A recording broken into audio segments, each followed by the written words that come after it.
बड़े रिस्क हैं इस वक्त बाजार के लिए, लेकिन सही जो बातचीत फेल हो चुकी है, युद्ध बढ़ने का खतरा फिर से बन रहा है, जी। इसका इम्पैक्ट कहाँ कहाँ हो? सब जगह होगा इम्पैक्ट, और होगा ही नेचुरली। पूजा, आप समझ सकते हैं कि सबसे पहले इम्पैक्ट तो ग्लोबल मार्केट्स में गिरावट के तौर पे आपको दिख ही रहा है।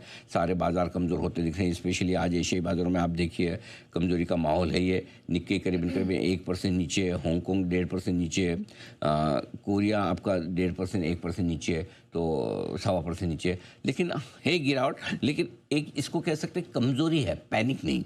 अभी तक अच्छी बात है कि पैनिक नहीं है, लेकिन पहला बड़ा पॉइंट है ग्लोबल मार्केट में गिरा।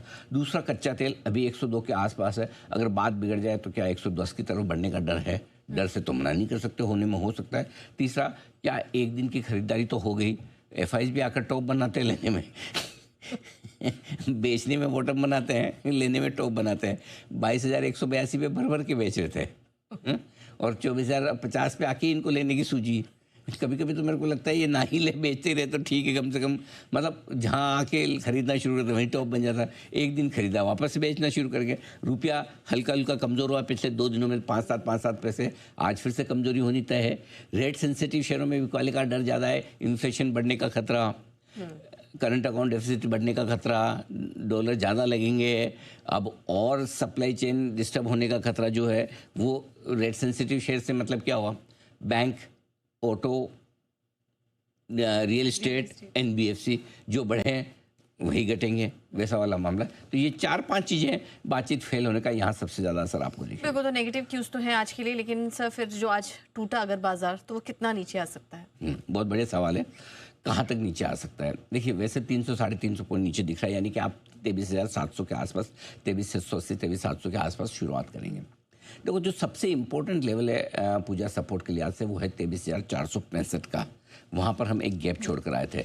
आपको याद होगा पिछली बार के रनअप में 23,465 का हाई बनाया था और 23,308 की क्लोजिंग मिली थी, और वहाँ से हम कितना गिरे? नीचे गिरे थे 22,182 जो लो बनाया हमने 2 अप्रैल को। ऐसे में अभी जो बड़ी उछाल हुई थी 873 पॉइंट की निफ्टी में, वो सीधा 23,123 की क्लोजिंग से 24,000 की क्लोजिंग आपको मिली, 23,997 की। तो एक बार इस लेवल के आसपास, अब ये लेवल मैं आपको दे रहा हूँ, लेवल के आसपास 5-25 पॉइंट ऊपर नीचे हो सकता है, 23,500 के आसपास रुक जाए, हो सकता है 23,450 के आसपास आए, कहीं न कहीं जहाँ ये गैप छोड़ा है, इस गैप के आसपास एक बार वहाँ तक आ सकता है। और गिर गए तो क्या 23,450 के नीचे, अगर जब तक 23,450 के ऊपर है तब तक आप ये मान के चले कि 2% का रनिंग करेक्शन कभी भी आता है मार्केट में। 24,050 से 23,450 आ गया, यानी कितना हो गया आपका? 600 पॉइंट। 600 पॉइंट यानी 2-2.25% के आसपास करीब, वहाँ तक ठीक है। इसके बाद क्या है? इसके बाद है 23,150, जिस पर आपकी 2 दिन पहले की क्लोजिंग थी। वहीं पर अगला बड़ा सपोर्ट रहेगा 23,150 के आसपास, जिसको तोड़ना थोड़ा सा मुश्किल होगा। दूसरी बात क्या है? फॉर एग्जाम्पल, आप कितने बढ़े हैं निफ्टी पर? 22,182 से 24,075, यानी कि आपकी बढ़त हुई करीबन 1900 पॉइंट की। 1900 पॉइंट में से 1/3 यानी 600 पॉइंट के आसपास। 1/3 करेक्शन आना लाजमी, हमेशा आराम से आता है। तो 600 पॉइंट मतलब आपका कहाँ है?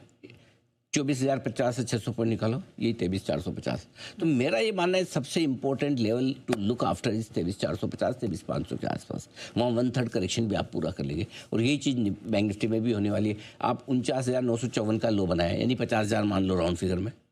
ऊपर में 56,000, 6,000 पॉइंट बढ़े, 2,000 पॉइंट निकाल दो, 54,000 के आसपास। 54,150 का गैप छोड़ के आप ऊपर बढ़े थे, वहीं तक आना है। एकदम क्लियर कट कैलकुलेशन के साथ में और लेवल के साथ बता रहा हूँ कहाँ गैप है और कितना 1/3 करेक्शन होता है, वो आपके एकदम परफेक्ट बैठ रहा है, और वही आपको ध्यान में रखना है। क्लियर है? सेम बैंक निफ्टी में 53,700, 54,150 अगला मजबूत सपोर्ट है। सो ये टूटना नहीं चाहिए, जैसे निफ्टी पे 23,465 के आसपास का। अगर निफ्टी का भी टूटा तो 23,150 है। वैसे बैंक निफ्टी का अगर टूटा तो 52,600, 52,775 है। संभावना उसकी कम है, लेकिन क्या है, कोई देने के पीछे क्या है, कोई और खराब स्टेटमेंट आ जाए।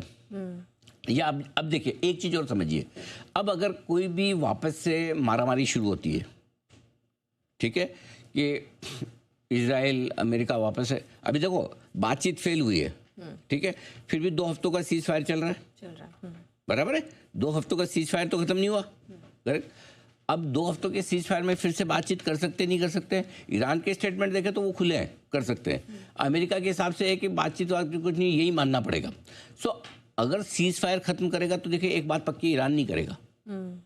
ईरान हमेशा से रिस्पॉन्ड ही कर रहा है, ईरान अटैक नहीं कर रहा, ठीक है। तो ऐसे में अगर वापस से, अब जिस दिन वापस से मिसाइल शुरू हुई, एक बार हमें थोड़ा और गिरना पड़ेगा। भले उससे पहले ज़्यादा मिसाइलें गिर चुकी है, लेकिन फिर से लड़ाई शुरू होती तो एक बार हम गिरेंगे। तो हो सकता है हम 23,700 पे खुले, 23,700 खुलने के बाद अगर लड़ाई झगड़े के संकेत बढ़ जाए, फिर कल छुट्टी, आज वीकली एक्सपायरी। सो अपनी टेंशन कम थोड़ी है, बहुत सारी है। आजकल तो उल्टा हो गया है, साल छुट्टियाँ ही अच्छी नहीं लगती है। सही बात है। एक ज़माना था, मतलब मुझे याद है मैं बचपन में पूजा जब स्कूल में पढ़ता था, किसी दिन तब मुझे ना ये सारी पॉलिटिकल पार्टियां बहुत अच्छी लगती थी। अचानक से आज भारत बंद, मतलब भारत बंद में ना सबसे पहले हमारी स्कूल बंद होती थी कि आज छुट्टी है। सो अनएक्सपेक्टेड, अघोषित अवकाश जो होता था ना, उसका तो आनंद हो किसी भी संडे वनडे से बहुत बड़ा होता था। अच्छा, हमारे टाइम 5 डे वीक तो होता नहीं, जैसे 6 डे वीक, 6 दिन स्कूल रहती थी सर। आपने भी 6 दिन, तभी इंटेलिजेंट है आप। ओके, तो 6 दिन अगर पढ़ने के बाद किसी दिन अचानक से विपक्षी दल के आज भारत बंद इस पर, तो हमको लगता है यार ये पार्टी ठीक है, छुट्टी दिलवाती है। अब आजकल उल्टा हो गया, हमसे छुट्टी आती है उस दिन स्ट्रेस बढ़ जाता है। अब 2 दिन की टेंशन रखो, अब वो अलग बात है, टेंशन कभी कभी 2 दिन रखने में ये भी फ़ायदा होता है, दूसरे दिन वापस जब तक आते हैं तब तक चीज़ें नॉर्मल हो जाती है, कर जाता है। बट कुल मिला के है कि छुट्टी भी है, वीकली एक्सपायरी भी है, तो थोड़ा एडिशनल स्ट्रेस कल का आज ही ले लेना है, वो वाली सारी चीज़ें। तो ये है आपके लिए परफेक्ट लेवल। तो इम्पोर्टेंट अभी यही है, अभी 2 चीज़ों पे फोकस कीजिए, 54,100 150 के आसपास बैंक निफ्टी पर और 23,465 निफ्टी पर, सिंपल सी चीज़। ठीक है, तो ये है अहम लेवल जहाँ पर आपको रखनी है नज़र। अब आगे बढ़ते हैं, वक्त है एआई मार्केट डेटा का।